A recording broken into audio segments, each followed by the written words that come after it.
For me, when I write, I describe it as I stick my finger up into the ether and I get struck by lightning and then I explode into a million pieces. Yeah. And by the time I've put them all back together, the Gina that stuck her finger up is gone. Someone new is here and there's something that's written.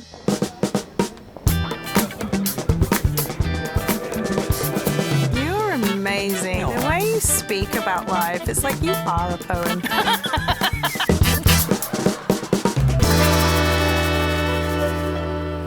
Gina, we're here for novel conversations. Right. And what is novel conversations? This is where we get to just have a chat. We are going to have a really lovely chat together and get to know one another, which I feel very honoured to be doing. And also talk about our books that have both been nominated for ABIAs.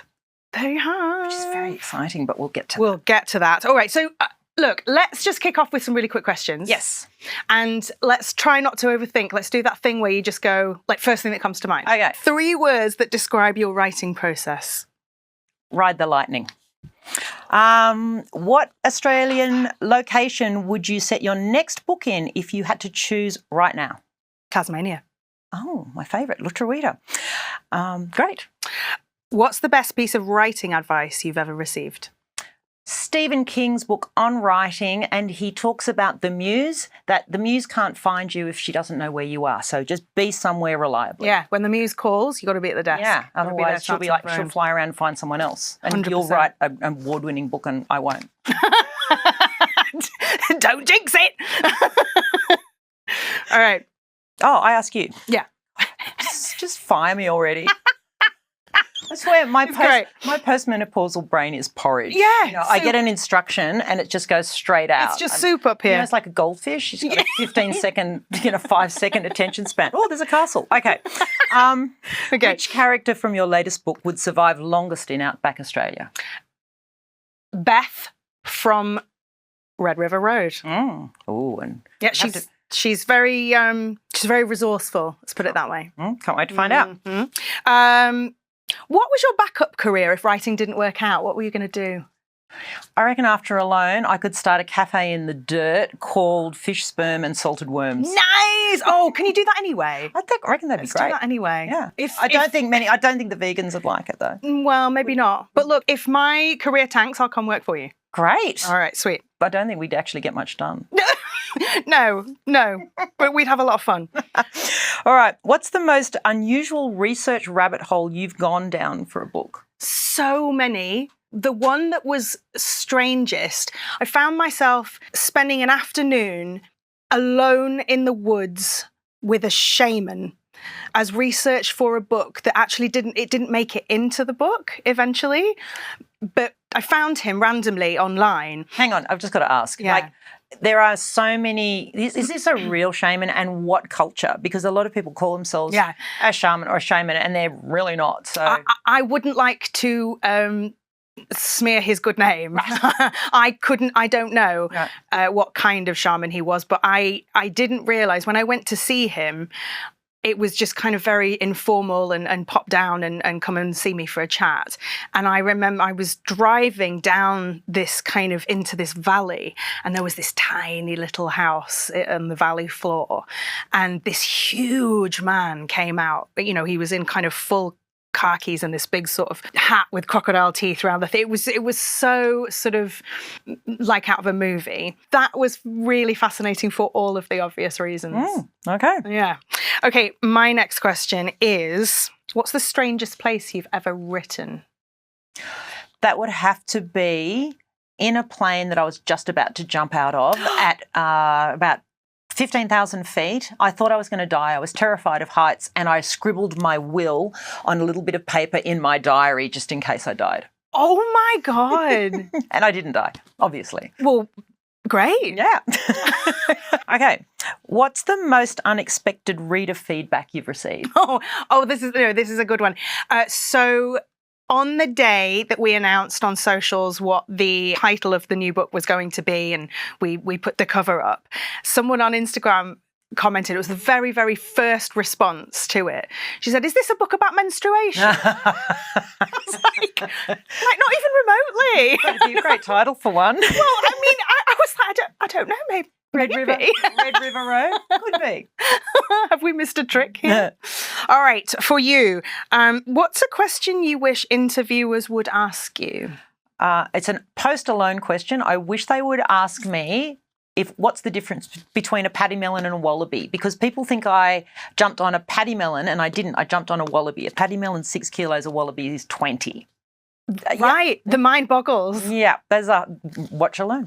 Okay. Anyway, I jumped on a wallaby, not a paddy melon. Lucky wallaby. No, very unlucky wallaby, but lucky Gina. All right. So my next question for you, if you could co-write with any Australian author, who would it be? Candice Fox. No. Yes, and Christian White. And can I have another one? Because I would like to do a cross-genre, so Kate Mildenhall. Oh, wow, you've picked some amazing Aussie authors. Yeah. I want to watch so many. I want to watch that jelly wrestling match. Yay! Sell tickets. Oh, let's make it happen. What's your go-to procrastination activity when avoiding writing? At the moment, it's actually illustrating, because I am also an illustrator, and I'm illustrating my book for the US release. Oh, wow. Yeah, there's going to be an illustrated version. That's gorgeous. So what sort of illustrations do you do? Oh, you'll just have to see. Oh, I'm excited. Okay. What's you? What's the one scene you've written that still gives you goosebumps? The very end scene of Red River Road, only because it's probably freshest in my mind. But there's also a scene I'm really proud of in my debut novel as well, which is where the two female protagonists first meet. And I remember writing that and going, oh, such a good feeling, isn't it? When you get one that gives you the goosies. Yeah. Fantastic. All right. What's your favourite line that you've ever written? Okay. Can you pick one? Well, no, I can't. I really can't. And the trouble is that my favourite lines are so long that I couldn't recite them. So one favourite line that will go in a small, a small soundbite is, I'm not reading, I'm remembering something my heart always knew. Oh. I really And that was after that. after finding the first book that ever opened me up, which was The Jungle Book by Rudyard Kipling at 6 years old. And as I read it, I wasn't reading, I was remembering something my heart always knew. That's gorgeous. And that you write so beautifully in your book about that as well. If, the way that you... Little Gigi. But the way that you talk about certain books that you read and the impact that they had on you is really gorgeous. And I think as well that's really interesting in terms of that's what writing is, don't you think? Well, writing, I mean, it is literally for you because it's memoir, but I think that's what fiction writing is as well. And so for you with your fiction writing, like, how did you come to it? Like, what is it that brought you to writing fiction? I was an actor in London, and I'd kind of, that had always been my thing as a kid. I'm like, I'm going to be on the stage. And I did an academic drama degree at Manchester University, which led to acting training at RADA, Royal Academy of Dramatic Art in London, which is a really prestigious drama school. And how I got in there, I don't know, like just the most amazing 3 years. And then I worked professionally for 4 years after that as an actor. Matt and I did some little summer jobs, one of which was living with and working for a very wealthy family on their French estate. Fast forward a number of years, we'd moved to Australia for one reason or another. We'd got married. I had 2 kids under 2. And I had basically run so far away from who I'd always known myself to be that I had no idea who I was anymore. And that's quite a common experience, I think, with new parenthood anyway. So I found myself feeling really lost. And I thought one of the things that I could do would be to find a different creative outlet, because I knew I didn't want to go back to acting per se, because then that would just, I would probably be back to square one again. So I thought, okay, well, why don't I try writing? It's always been something I'd done as a kid anyway. I'd always enjoyed writing. I kind of had a little notebook when I was 8, 7, 10 years old, whatever. And I decided to write about that job that in the the family. And was it crime? Was the first one crime? It's more psychological thriller than anything else. I'm not sure I wouldn't call that one crime. And so all of your books are thrillers? Yeah, they're all psychological thrillers. So was there anything about acting that then informed the thriller? Like, was it part of being an actor that then, you really understood the narrative structure and the tension and that sent you into thriller writing? I think you always feel like a bit of an imposter whenever you sort of try something new. So in my head, it was like, who are you to try and write a book? You might as well be trying to play a piano concerto or something. But I decided at some point, I was like, no, scene, character, right. You know this innately in your bones. You have been training for this for a very long time. With the thriller aspect, though, I think that comes out of my personal taste. Like, I love horror movies, dark, scary, suspenseful. You like the jump scare? I love a jump scare. I love a jump scare. Stand a jump scare. Oh, really? Oh my God. I can't watch horror. We used to, when we were kids, we used to watch Doctor Who. Oh, that's quite scary. Yeah, I know, but I used to have a blanket that I would put over my head there was a little hole in it. I would watch through the hole when the Daleks were doing their things, or the little green slime maggots. And I've just never been able to really watch horror. So yeah. I think it's such emotional storytelling though, as well. Like I feel like it's really emotional storytelling. What about what role does personal experience play in your work? I mean, obviously, you're writing memoir. Yeah, so it's all personal experience. It's all personal experience, but so the interesting thing for me with We Are the Stars is nonfiction isn't my home. It's not where I don't read nonfiction. I used to when I was in my 20s, but these days I just want to get swept away. I love fiction. I love being surprised. I love, I really do adore diving into another world and then feeling everything melt away until I'm there. And so the personal experience part of writing nonfiction, it's a really interesting juggling act, because I have to tell my story. That's my job. If I'm writing a memoir, I'm having to tell my story. And so it is all my experience. But then the question is, how can I share that experience in a way that people are going to relate to? Yeah. So it's not just, I did this and then and this and that and blah, blah. Like, for me, that would just be boring. Right. But can I distill my experience down to its absolute essence and find sort of like those common threads where we all feel something like that? So we are all going to feel grief.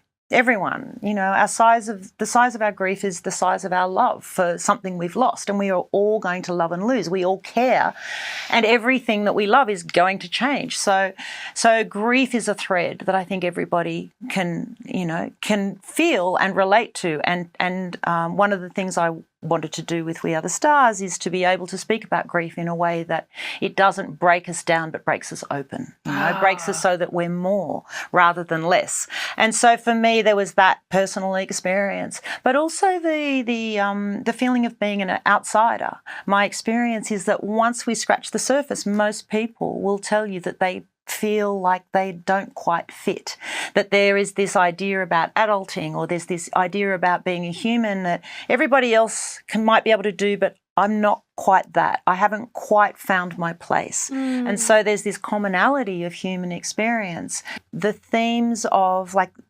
being a human, like I really want to find those and bring them. So yes, it's my own story, but really it's everyone's story. And if that happens, I feel like I've kind of done my job. Yeah. I feel like with your book as well, there's so much of that runs through it. It's almost like the story of somebody who wants more than anything to connect. And there's a beautiful moment where you're describing perhaps some of your wilder days, the addiction and the rush that you felt sort of with parties and going out and taking drugs and stuff, but the addiction was not to the substances but to the people and to that feeling of connection that you hadn't had otherwise, and communion. And my experience, so I spent a lot of time working with people, helping them to be at home in the wild, and working with communities of people who are in the wild, and looking at hunter-gatherer tools and technologies, social technologies of connection. And if you look at our hunter-gatherer ancestors, which we all have, we all come from small bands of people who were moving through the landscape, in relationship with the landscape to survive. So communion and connection it's our birthright. And I think that in our culture now, we live in a culture where there is so much disconnection. A lot of people, I would say probably most, feel in some way lost. And so, like for me, having a way to be able to bring language of connection and looking at that is something that all humans crave. In terms of connection, if we don't have any, in nature we die. Connection is our ultimate survival item. We're looking for the place that we can connect, where we've got a reader who starts off reading our book, but then hopefully something ignites in them and they become part of the story in their own response and they feel seen and heard and understood. That's how I think about writing. And I think a lot of the craft behind writing is finding out how to bridge that gap. What I write has no meaning until it's received by somebody else. It doesn't exist without its reader. And therefore, storytelling, the act of passing on one story to somebody else is a conversation. It's a two-way street. And the craft side of it is, I see it like a bridge over a chasm. And it's like that bridge can be made of absolutely anything. It can be made of steel, it can be made of rope, it could be made of absolutely anything. But you have to make it sturdy enough and clear enough and strong enough that it's going to hold and that you can both meet in the middle. And I feel like that's always what I've been after, be it acting or writing or whatever else That's it, and that is creativity, isn't it? Like it you is. said, like creativity is part of our human function. Yeah. We create our thoughts, we create with our feelings, we create scenarios. Story is so important. We're so geared to respond and relate to stories. One of the things I'm really loving about the Australian publishing industry and things like the ABIA Awards and the way the Australian publishing industry really promotes Australian stories is I'm seeing that we're starting to get a much greater cross-section of Aussie stories. I think so. And stories of place and stories of people and stories of minority groups coming so that we can digest and take in those stories that are going to push us and stretch us and maybe push us off balance a bit and change, so that we have to change our minds. Like, I don't want to have stories that make me comfortable. I don't want that. I want stories that are going to shake me up a bit and maybe with characters that I don't necessarily like that much, so that I can then go through my prejudices and my judgments. Totally. And in Australia at the moment, there are some incredible writers and who are bringing those stories to the fore. You're one of them. Oh, thank you. Red River Road. Well, I feel like with this one particularly, it did come from a place of trying to interrogate what stories we do put out there and what unwittingly we might be contributing to. And I think it's a conversation that I really enjoy having with other genre writers as well, because I think, commercial fiction, genre fiction is not always seen to be, a medium through which we do toss around big ideas. But I think it's such a Trojan horse. And I think that it's also responsible because it does have a wide platform and it does have a wide readership.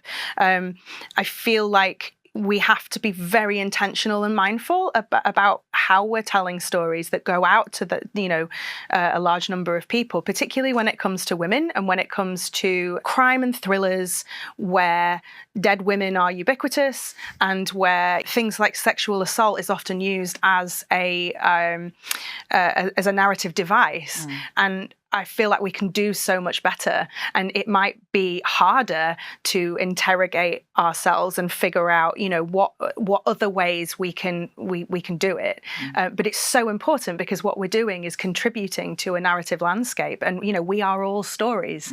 We are all stars. We are all stories. We're made of stories, and the things that we believe and are and reject are reinforced constantly by the things that we see. And it's these big genre novels as well. I think, you look at something like Colleen Hoover's novels that are being read by so many people now. And that's wonderful. The more people we can get reading, the better. But let's just be really mindful and careful about what we're putting out there, I think. Let's go back to the ABIAs. Yes. Because it's really really exciting. Yes. It's so great. Yes, it is. And congratulations for all your many nominations. I know, You're it's in 3 a lot of different nominations. categories, aren't you? 3 nominations. So I'm kind of pinching myself as a first-time author, right. and getting to go down to the ABIAs and frock up and lovely, be around all the grown-ups. I feel like I get to be around all the grown-ups. And is this your first nomination for the ABIAs as well? Yeah. How brilliant that the ABIAs exist as well. And I feel like having awards like the ABIAs can give Australian authors something to aspire to. You know, it's like there are so many international awards, and Australia is such a tiny drop in the ocean as well. Like in the great world of publishing, what chance do we have to get really noticed in the international awards? So to have a robust awards industry for Australian authors, I think really gives Aussie authors somewhere to go, actually, I might have a chance here. You know, my story might be the sort of thing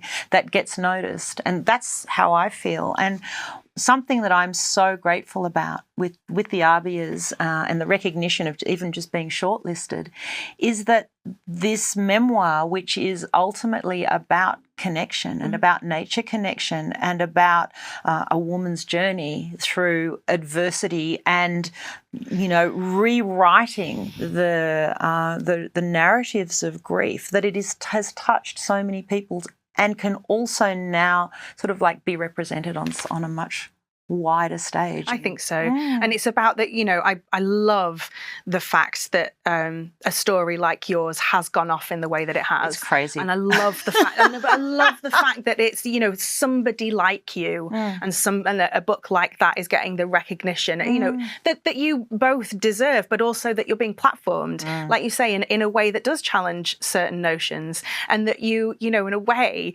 you've become a real Australian hero. I know. You know, which wild. Is fantastic, because also, in the early parts of your book, you know, you're talking about, I'm just this weird kid and I don't know how to make friends and I don't know how to fit in, and everyone's always telling me that I'm too much and I'm too big. And the fact that you are now the biggest that you've ever been, in a way, and everyone's going, hooray! Like, that's got to feel good. It does. And one of the things as a postmenopausal woman, you know, I'm 55 now. I've been sort of like doing this. Absolutely. Very sweaty. But there is something about the recognition that I got from Alone Australia, you know, and the way that my story hit something in the zeitgeist with a whole strata, like a whole layer of women in our society who hadn't felt seen and heard and understood, but seeing this weirdo, you know, with a bomb that looks like a couple of wombats fighting in a sack, and you know, and I know, a lovely bomb. That's right. I didn't say that was bad. I did not say that was bad, but it's like it's real, you know, and also just being real, and in a way that we don't normally get to see on telly, because I got to tell my story and just be a bit, you know, strange. There are so many women who come up to me all the time and say, thank you. You basically, you're showing the way I feel.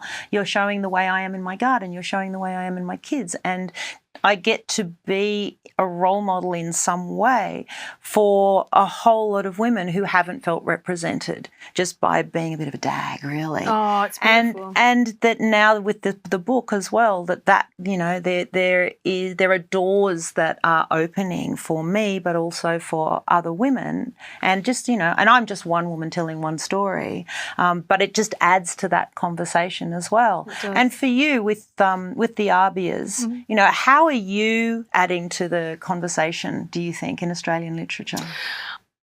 I love this country so much, and I love the diversity within it. I think that perhaps I have a different perspective whereby I'm able to see so many great things and beautiful things about you guys and the way that you all live and the kind of the culture that perhaps you don't see. I think as a woman in her 40s as well, I would like to think that I bring a slightly different perspective in terms of being a little bit loud, being proud of what I do. I feel like I've come up against the tall poppy syndrome thing a few times. You know, I was brought up to feel very, very proud of what I did and who I am. And I think here, I know a lot of women, Australian women, who duck their heads when anybody looks at them, or, you know, when they're asked to do publicity, they're kind of like, I can't, it's so icky. And I'm like, come on, you know, without that connection, what have you got? Like, why have you written anything if you don't want to connect with people? Everybody has got something to contribute. And with books and narratives, we're not all reinventing the wheel. You know, there are no new stories, but there are new people. And I feel like there's a little bit of magic that happens in terms of which stories bump up against which other people and their books. And, you know, like for you and I sitting here, you know, you would think that our books are really, you know, what a strange pairing. And yet they're not at all. They're about really strong women negotiating the landscape in different ways. And, you know, yours is very much about somebody that's grown up with it and has a very earthy connection to the land you were born in.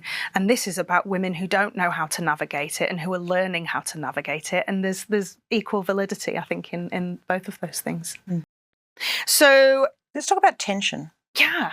So in a memoir, how are you approaching tension and kind of narrative proportion? Yeah. How are you making sure that people are invested and keep reading? Yeah.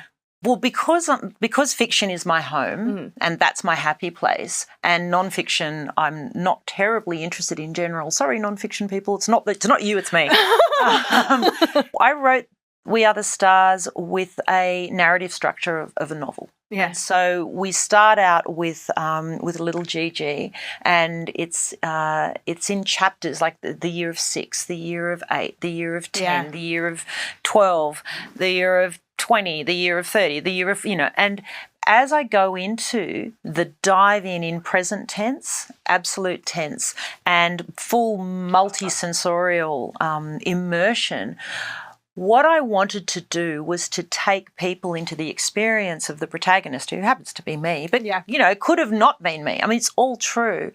And using that sort of level of immersion take you through the voice changing. So the voice of 6-year-old Gigi is very different to the voice of 10-year-old Gigi, is very different to the voice of 16 and 21-year-old.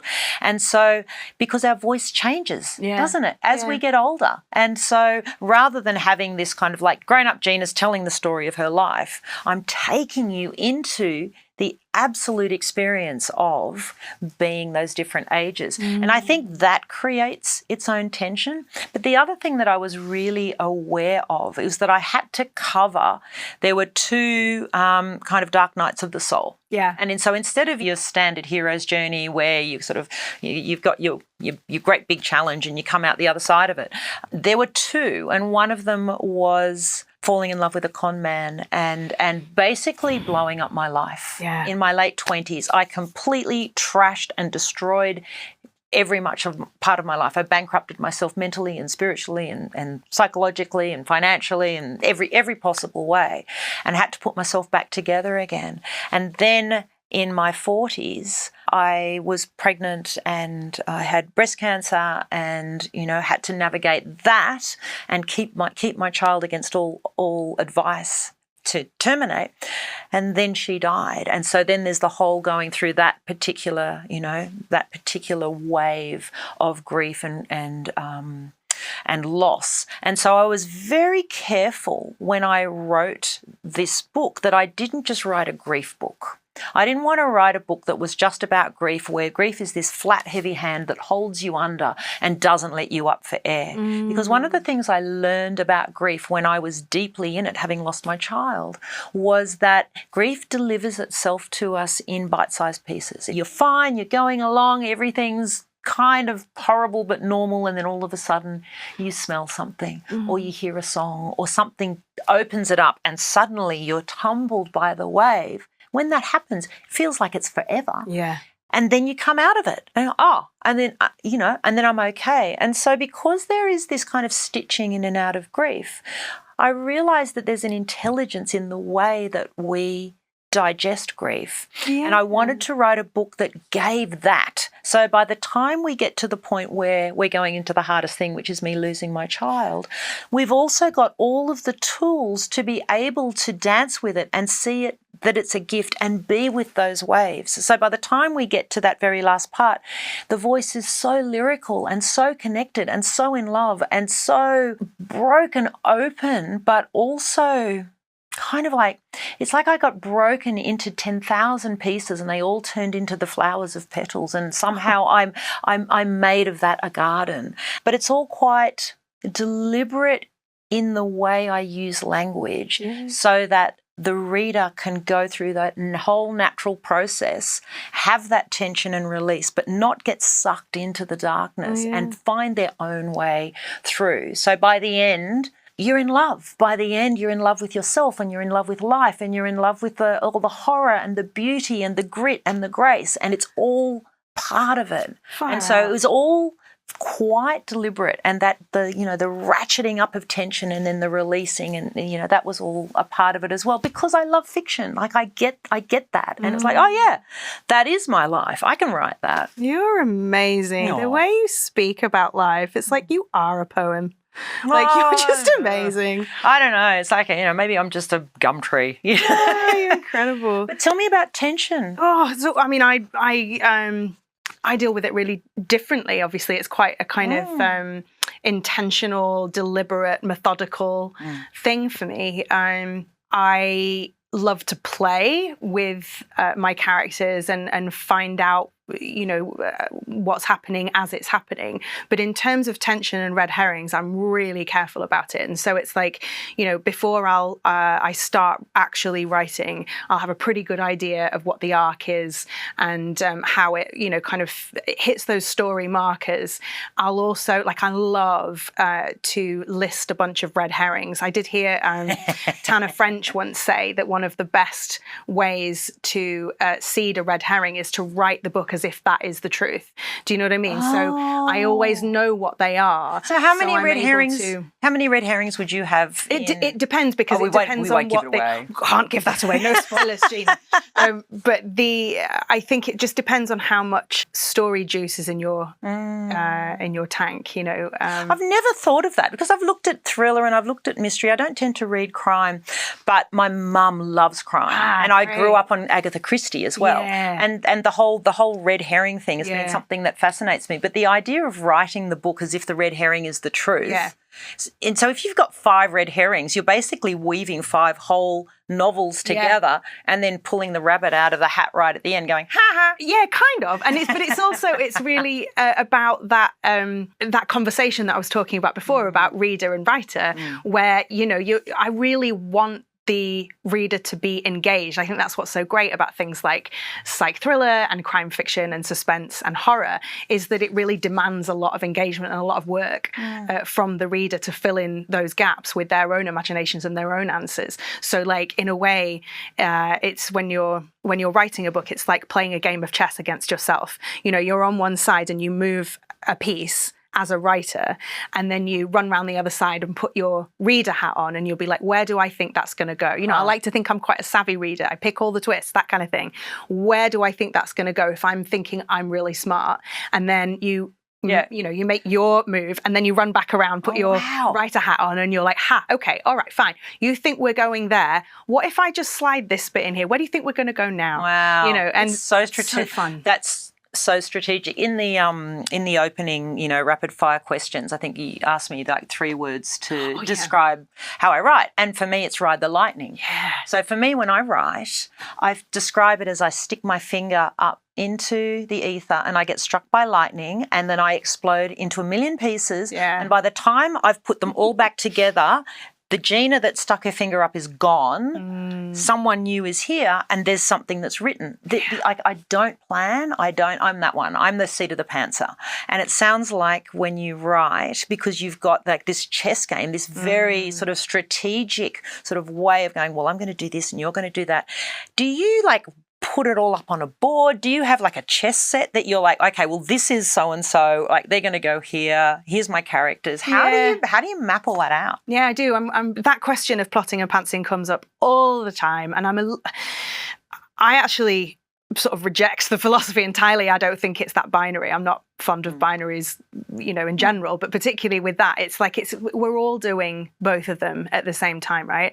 But what I think one part of it is are you an externalizer or an internalizer? And I think that there are some writers that really have that, the structure and the story markers and the beats. It's all part. They can keep it all in their heads while they write. They don't even have to externalize it before they get started.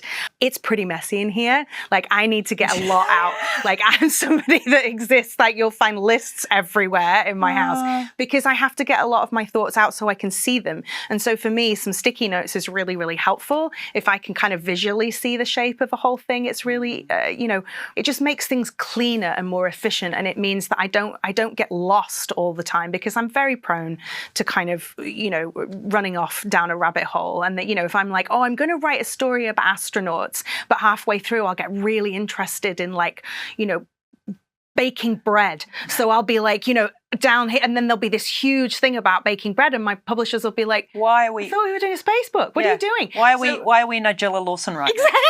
Exactly. So I find it really helpful to kind of have almost like an actual map, so I'm not going to completely veer off course. Have you ever got to, because thrillers, have you ever gone, all right, I've got my 5 red herrings and I've got my chess match, and and then you get all the way to the end and all of a sudden the ending is totally different? All the time, oh my God, Gina, all the time. Great. Well, it's great if you can surprise yourself. Yeah. It means you're probably going to surprise the reader as well. And I think that's the beautiful thing about it is, you can plan as much as you want. Do you know what? Somebody said this the other day. It was at the Writers' Festival. I can't remember who it was, but thank you so much, whoever it was. Because I've always thought, oh no, it kind of boxes me in a bit maybe, and I should be a little freer, and I should. But they're like, no. What you're doing with all your planning is you're giving yourself something to push off against. Like, you're giving yourself, but something where you can kind of launch yourself off it, and then so much comes up while you're writing. All the time, there's that subconscious thing that you have to let it spill out. Like, I once plotted a book and I wrote a 50,000 word outline, and then I got into it and I was like, none of this makes sense. Right. Well, like, it doesn't. I don't care. Emotions, I don't care. I don't care about any of you. I'm sorry. Do you have that thing when you've got, like, you've created characters and now you have a responsibility to them? Like, okay, I've now dreamed you up. I've given you life. Do you feel a sense of, like, now I've got to look after you, or no, you'll leave the babies out in the rain? Yeah, I don't really see them as my babies. Right. I had a really interesting discussion just lately about, adaptation of my material. And, I think people get very, it was like, I know that you might feel that we're really going to destroy your baby, and I'm like, not at all.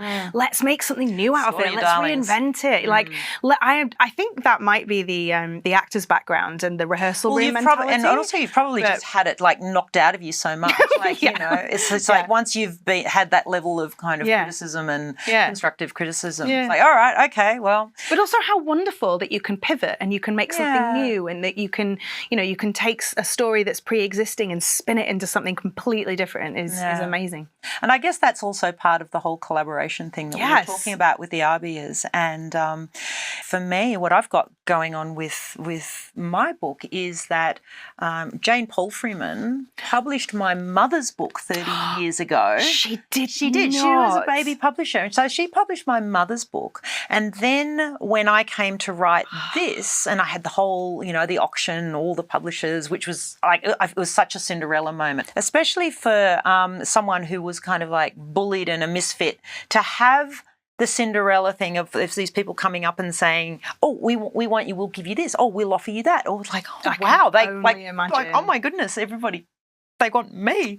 That was it was a little Gigi was Gina, and then I went with Jane Palfreyman again, and she 30 years later published my book. And so now I'm with her, with Summit and Simon & Schuster. And then I went through the whole thing of the editing and that whole process, which now you've been through enough times. But for me, I was like, all right, we're doing this now. We're doing what now? I was like, okay. And that sense of seeing your idea refracted and kind of changed through someone else's prism. Yeah. It's the most amazing thing. It is. And also what people pick up on. And so here I am, and this is the first book in the Summit imprint, which is amazing. It's wonderful. So I feel like I've just been given this incredible midwife.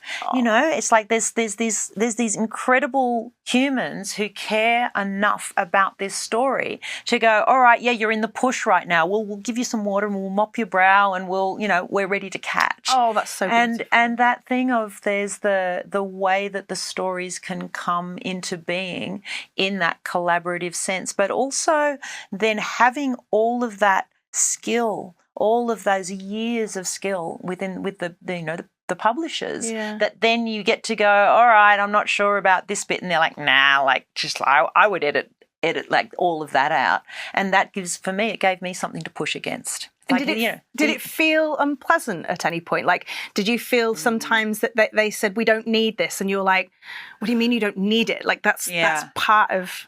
I was pretty lucky. It was funny. It came back and I was expecting all the red pen. I was like, oh, God, here we go. I didn't hear from her for 3 days or something. 3 days? That's pretty short. Like, I didn't know. It's like, that was the 3 longest days of my life. I've given this out. I'm like, oh, my God, she hates it.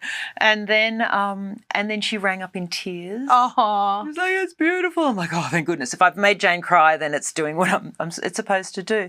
And then I was waiting. She said, I've got some things. I've got some notes. And I was waiting for the red pen. And basically there wasn't any. It was just like, oh, we need to get rid of 20,000 words. Yeah. I recommend in here. I was like, okay. So I did that and I shifted things around and I edited but then it went to the line edit. And that was the place that I really struggled because the line editor would do things like, that this word is archaic.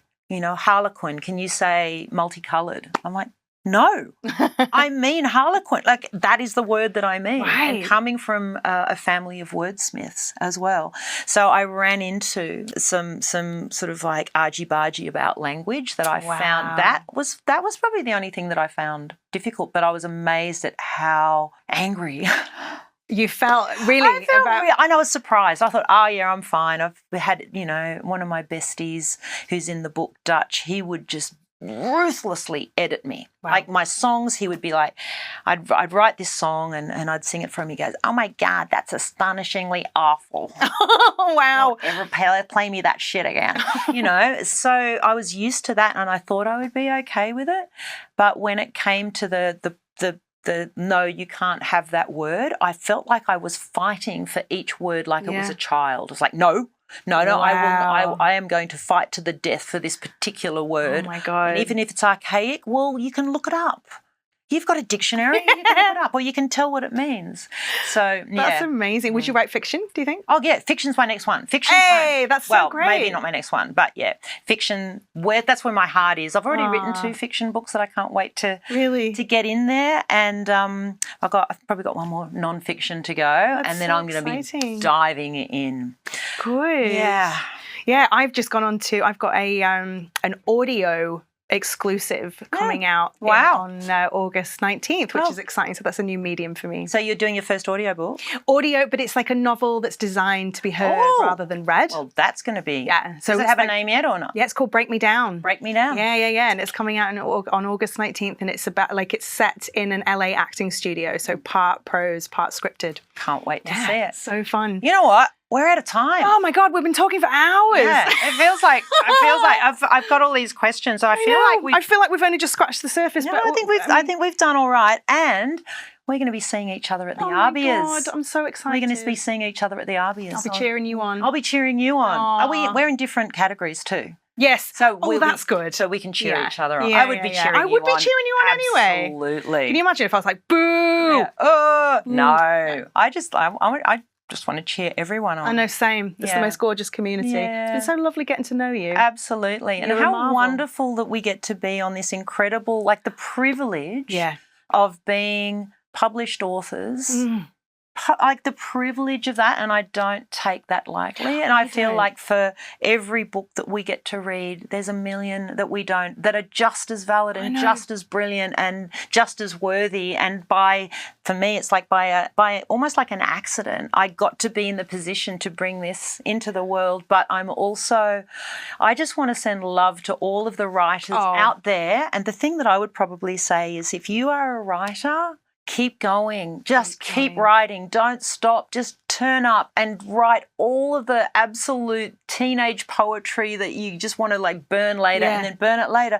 But then keep writing and keep writing, because your voice is vital and important, and we need to hear your stories. And you know what the best writing advice I ever received is, it doesn't have to be perfect. It just has to be done. Yeah, so just absolutely do it. Just get in that chair, write it down. Kate Mildenhall, bless her, keeps saying to me when I'm doing first drafts, she's just shit words. Yeah. Shit words. Yeah. Just get the words down. Doesn't matter if they're crap. Just keep them going. And I would say it doesn't have to be perfect. It's never going to be perfect. Oh, never. Even if you've got like 500 drafts, just get it out. That's not the point. And don't look back until you've got it out there. No, it's beautiful. I often think to myself in these sorts of situations, what are the chances? Yeah.